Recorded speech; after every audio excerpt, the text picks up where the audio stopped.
Hi everybody, Jo here. So you know what that means.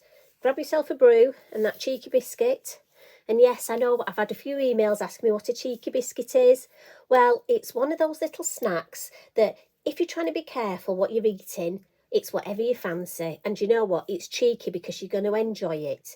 And you know what? I think the way the world's really crazy at the minute, if we can't have a nice cup of coffee or a cup of tea and a cheeky biscuit and just relax and enjoy ourselves for 5 minutes, there's something wrong. So that's what we're going to do. So you don't worry about the calories. Don't worry about, you just grab yourself that cheeky little biscuit because do you know what? We deserve it. And we're going to craft together. Now, I'm popping in today, and there's a specific reason. I've had an email this week from one of our newbie followers, and she's only just started crafting. A lovely lady got in touch and said she loves all the work that we do with all the stamps and all the inks, but she's got limited funds. Now, what we have to remember is, you know, some of us have been crafting 5 years, 10 years, you know, some of us 20 years, some of us since we were little. Mind you, I am still little. And you build up things as you go along, don't you? And it is, we have got, especially at the minute, quite a few new ladies and gentlemen coming into the craft world. And sometimes I think it's important to just go back to basics. But also it's just not for newbies. I think sometimes when we struggle with our health or we have anxiety issues or, like I say, with the world like it is at the moment, Mr. Mojo goes on holiday, sometimes going back to basics is what we need. I do think sometimes if you're in your craft room, you can get overwhelmed with all the products you've bought. So this little video is really, we're going to take it back to basics. And what it is I suggested, these are what we're going to have a look at. But what the crafter, lovely lady, who obviously I don't want to name because I don't know if she'd want to be named, asked me what ink pads I would suggest to start off with. So I'm just going to move these to one side for the minute. And my suggestion was, on a very limited budget, I would start off with a VersaFine Claire in black, Nocturne. Because for me, you've got a permanent ink pad there. And especially with Lavinia stamps, we've got all the silhouettes, which look fantastic in this. And that's your good basic stamping ink pad. Now then, for your backgrounds, again, I've got to be honest, I would go for a couple of dye-based ink pads. Now, we're talking just 2, and it's really hard. I mean, can you think back, what was the first colour ink pad you bought of your almost dye-based range? Now, I've got oxides here, because these are the ones that are on my desk permanently. I love my Distress, but since the oxides came out, I've got to be honest, I tend to use my oxides. But it wouldn't matter whether they were Distress inks or oxide inks, but I think the Ranger inks are a good ink to start off with, to build up. Now, for me, the first ink pad I ever bought was a brown. And that's because for me, I could do male cards, female cards, vintage cards, distress cards. And for me, I was looking at the best value for money. Now, my next choice was an orange. Oh, excuse me. This voice still is misbehaving. I'm so sorry. So I went for an orange, and that's purely because orange is my favourite colour. Now, if you choose a colour you like, you're going to use it more. But also, I know I can blend my brown and my orange. So what I thought I'd do, now they may look to you, you know, there's not a lot you can do with that. Well, do you know what? There so is. So what I thought I'd do today is show you. So I've had a little play just with these 2 ink pads, and I've come up with, I've just used a couple of stamps. So again, we're talking limited budget. And what I thought, put those to one side, I'll show you the 3 stamps I've gone for. So again, with limited budget, if I could only buy 3 stamps, and you might think this is a funny sort of, I've gone for a tree, and this one's the fairy fir tree. And I've gone for this purely because I'm thinking trees, they're great for men's cards. Should you need a condolence card? You know, trees are very underrated. But also, as you build up your collection, you could add Lavinia foxes to this, little hares underneath. You know, it's a real good starting point. And I've gone for, I love the florals. Now, I've gone for the Chinese lantern because to me, this can be a statement on its own. And I'll show you what I've done with that. Now, the third stamp I went for which again, I'm thinking you may think this is a strange option, is the Sacred Spells. And that's because for me, this is the most gorgeous, generic, and look how much I've used it. And it's just the most gorgeous script. And for me, for a background, for adding to my designs, my one tip is I would always put an arrow on the back so I know that my script, which way up it is. Now I'll go through the designs and then I'll show you, we'll make a couple of them because we need to do a bit of crafting together. So let's start with the tree one. Come on, let's get you in order. So with the tree one, and we'll do this one together, just some simple stamping with the black and then just using the vintage photo in the background. And I've just used a Sharpie pen, so we're not talking any black matting and layering. If you haven't got black card, a Sharpie pen and a ruler around the edge.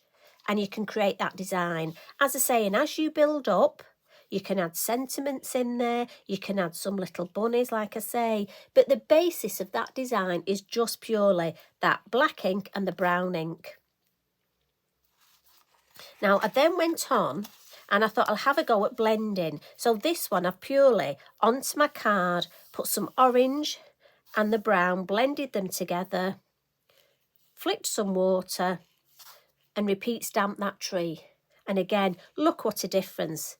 I mean, you could add some, I mean, there are lots of places you could go with this. You could add your white gesso, flick it, or your white Posca pen for snow. You could make it into a Christmas scene, lovely autumnal one. Again, you could add birds flying, but I'm talking if we're just basic, going back to these 3 ink pads and 3 stamps, that could be a completed design. Now look at that. How beautiful is that?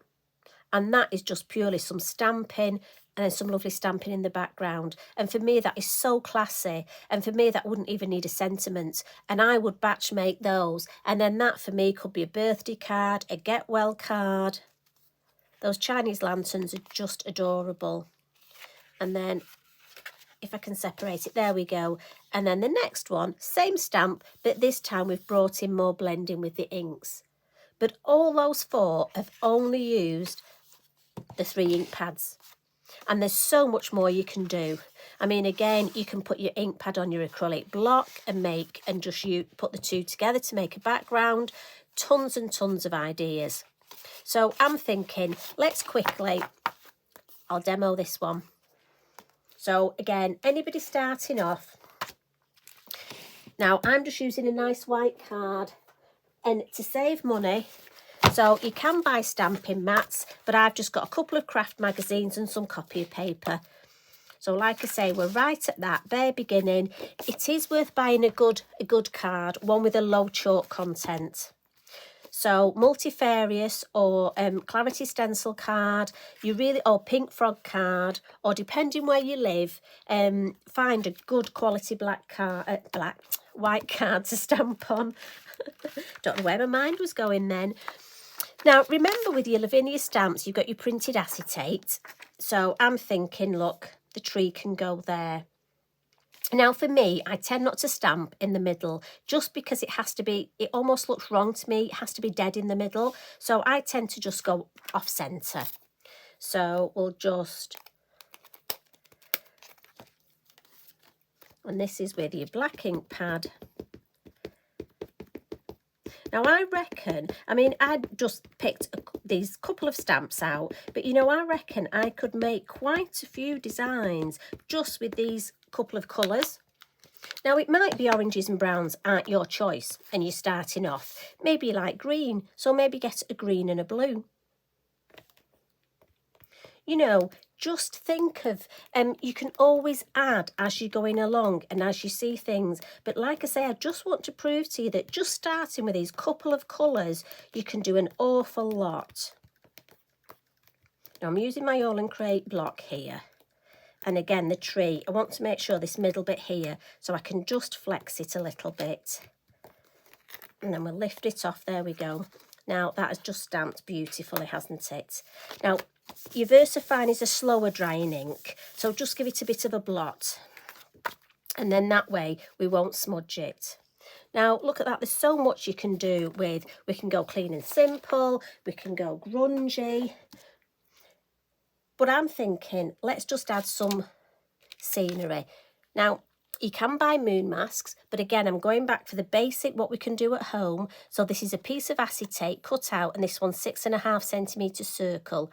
I've got to be honest, I drew round a glass and just cut it out. So we can all do that, can't we? Piece of acetate, it actually came in with some stamps.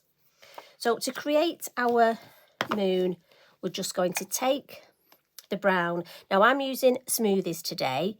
Now again, when you start off, you'll easily find sometimes blending tools are better, sometimes smoothies, sometimes makeup brushes, stencil brushes. It really is the sort of thing you have to get a feel for. And when your ink pads are new, so again, if you're a newbie, really important, your ink pad will be very juicy. If you're going to do something like this, always put your ink on your actual mask itself, because you may get too much colour if it's a very juicy ink pad. Very juicy ink pads give lots of colour. And we're just gonna, you'll be amazed what you can do, how you can create a design. And as I say, we're just going to use this one colour. So I'm just going to flick, gently flick, look. I'm not going to go back in the ink, there's plenty on here. If you want to see what it looks like, just lift it up. Now I think that's plenty of colour. We'll just flick a little bit more here and then take it off. And you've got that lovely moon. And I'm just going to wipe the ink off the acetate, otherwise I'll get it all over. And then to build some scenery, all you're going to do is get yourself a piece of your copy of paper and tear it. And then along the bottom where the tree is, look, going to do the same thing into your ink pad and just almost dab off the copy of paper. And if you notice, I started where the tree is because I know that'll be darker because we'll have shadow from the tree. And then I'm just moving along. Again, if I want to see how it looks, just lift it this way. I almost need to just bring it up a little bit there. Probably being a bit pernickety, but my tree wasn't properly grounded there. That's better. So already you're building that scene up. Now let's have some background hills. So let's just put it at a bit of an angle. Now my tip would be, don't re-ink, because to help with your perspective, you want this hill lighter. So I'm using what ink is on here, and you'll be surprised what's left. Look at that. And then lighter still. Let's change the angle. Again, I'm not inking up. Just gonna come in there. And you've got that lovely scene. Now, if you want, you can go in. I'm just using a piece of kitchen roll because if I keep putting my hands on my card. Now, on the original one, I went round with a black Sharpie pen. But just to show you, you can use your same brown ink and just go in. Always ink up on the corners, remember, because you want those slightly darker. And circular motions, and just bring that ink in. Got a little bit of glitter there. I don't know where that's come from. There we go. And for me, I'm just going to add a black fine liner. And again, it's always worth getting one of these, because if ever you miss stamp or miss a bit, which happens to all of us, you can always add it in with your black fine liner. And for me, I just want to add almost a little bit of grass there. Just in a couple of dots. Just, to me, that just finishes it off down there. Now, what we can do, just to add a little bit more, same ink pad, add some to our matte look. Bring in a paintbrush. And I'm just going to add a little bit of depth to the tree look. Now, you could leave it as it was if you wanted. But I'm just thinking, let's just add a little bit more depth. And this is all doable. Obviously, if you're a newbie, just take your time. I just want to give you as many hints and tips as I can, so I'm going a little bit quick. But there we go. Now again, you could leave it like that. I like to just add a little bit more detail. So what I'm going to do is just add a little bit more water on my brush here into that ink. And just add some little flecks. Now, this is up to you how many. Not everybody likes these. I just have a think about the little flicks. Don't know why. Probably says something about me. Probably best not knowing. I just want to wipe my mat there. So that's your first one, and we've used one stamp and we've used one ink pad, and that's your brown. Now again, I think you could use that for a lot of different occasions, and if you are lucky to have more stamps, as I say, you could stamp some birds flying here, some animals. I mean, even Rory and Darcy would look lovely under there. You could turn it into a Valentine's card. I mean, this is just the basics, and then you can go further. But I think, as I say, that's the one ink pad, and we've got a lovely design. Now we'll pop that to one side and we'll have a look at our Chinese lanterns. So we'll grab another piece of card and change our, because I do love the way this stamps. Now again, if you look at this, you could have this if you wanted to have it almost flowing downwards. I'm actually just going to stamp it like this, just almost a focal point in the middle. But the beauty of the stamp is, as I say, that because we have the acetate, you can actually stamp it whichever way. So back in with my copy of paper, and I'm just going to stamp mine sideways just because you know what I'm like. So I hope you're all keeping well. I must admit, we've got quite a bit of snow today and it's very cold, which I've got to be honest, doesn't do this silly throat of mine any good. I don't seem to do well in the in the cold air. Now again, I'm stamping this off centre. Such a beautiful stamp.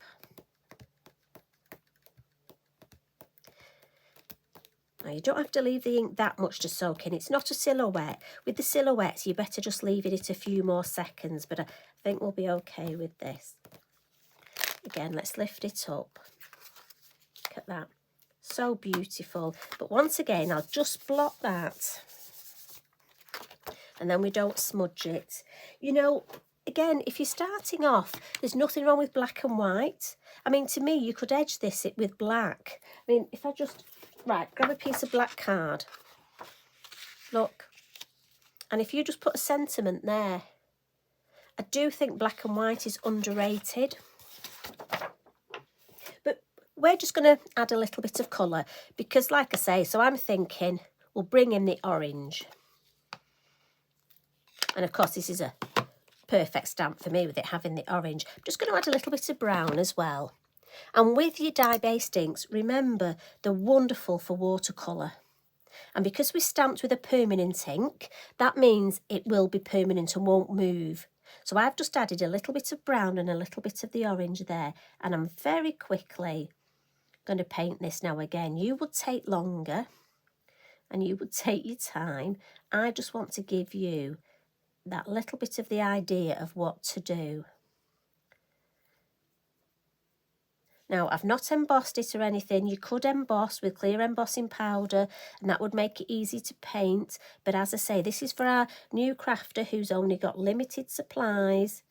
And like I say, maybe if Mr. Mojo's gone, maybe looking in your craft room at all those different products you've got, maybe just get yourself 2 ink pads out and think, right, what am I going to do with these 2 ink pads? What can I create? And sometimes that's what we need, a bit of almost... challenge ourselves instead of almost confusing ourselves. So there we go. So that's your next thing. You can literally paint the colour in like we've done. Now, I do love stamping with this. And this, as I say, is great for backgrounds. Lots of things you can do with it. So we can either... Now, to stamp over the top, like this one here, I've literally mixed my inks on. So I've put the brown and the orange and I've stamped straight on top. And I've got to be honest, I think that's beautiful. I would probably add a few little splats. But again, that's up to you. So that's one trick you can do. Or let's have a go adding some blending, because I know some ladies and gentlemen struggle with blending. So my suggestion is start with your orange. Again, in the corners, And I want to bring my orange in quite a long way.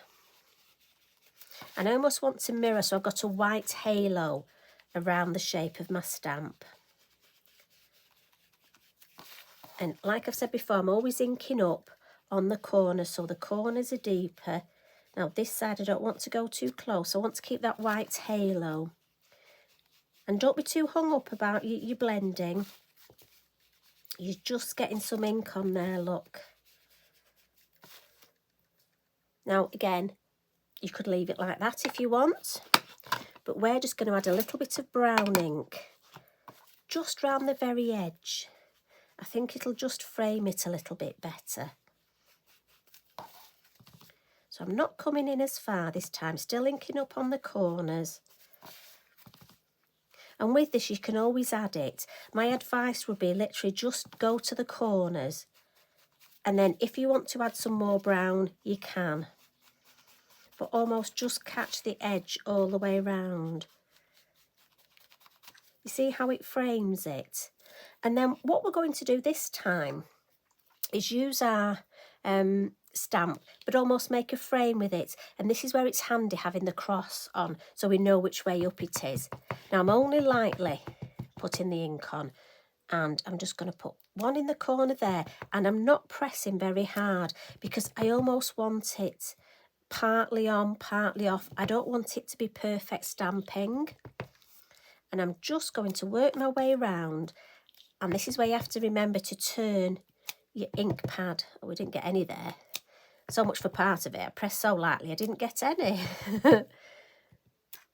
Don't want to overdo it with the stamping. And if there are little bits like maybe there, maybe we could just do with a little bit more there. So I'm going to take it off the block because I only want that middle bit. Yeah, so I've caught that there. So you see that's nice because it looks like it's come from a larger piece of almost backing paper. And like I say, we haven't done a lot there, have we? So again, you could put your black Sharpie line round, you can add some splats. And what you can do is if you want to just add some faux bleaching to make that background, that's just my fan brush in my water pot. Just tapped it off first because I don't want too many. And all I'm going to do is add a few faux bleaching little, just to add to that inky background. And all these things, like I say, we're just using this orange and this brown. And I'm hoping this gives you some ideas. I mean, there are lots and lots. I mean, I'd love to know how you get on and which are the two colours. So if we're down to our limited palette of 2 colours, what are your 2 colours going to be? What are you going to do for your homework? Now, I'm just going to dab that because obviously you don't want to wait. You could wait a long time, but you don't want to. Because I bet you finished your brew by now, haven't you? And I bet you've eaten your cheeky biscuit. I hope you haven't got any crumbs anywhere. So look at that, if I just bring that a little bit closer. So look at this lovely background here. Now again, that would be perfect, just waiting for sentiment. I mean, if you've got glitter, you could add glitter. Again, depending on what products you've got, you could take that a lot further. If I bring the others in, so there's the one where we've stamped it and just stamped. I mean, look at that stamp there. For a background stamp, I've got to be honest, this is just beautiful. And look at the difference there. So that's the one I did earlier. I've added some brown splats around it. Now again, I love these, but I know not everybody does. So you could leave it without. It's totally up to you. And we've got the tree, and then we've got the forest scene. So I'm hoping that's given you some little ideas of what to do. Please take care, everybody, and thank you for your comments and your lovely emails. Honestly, it means so much. We've got such a lovely crafty family on here. And for those of you who are struggling, and I know there are a few of you, honestly, big group hug. Our arms around each other, making each other feel safe and loved. You all take care. Much love and hugs. Bye for now.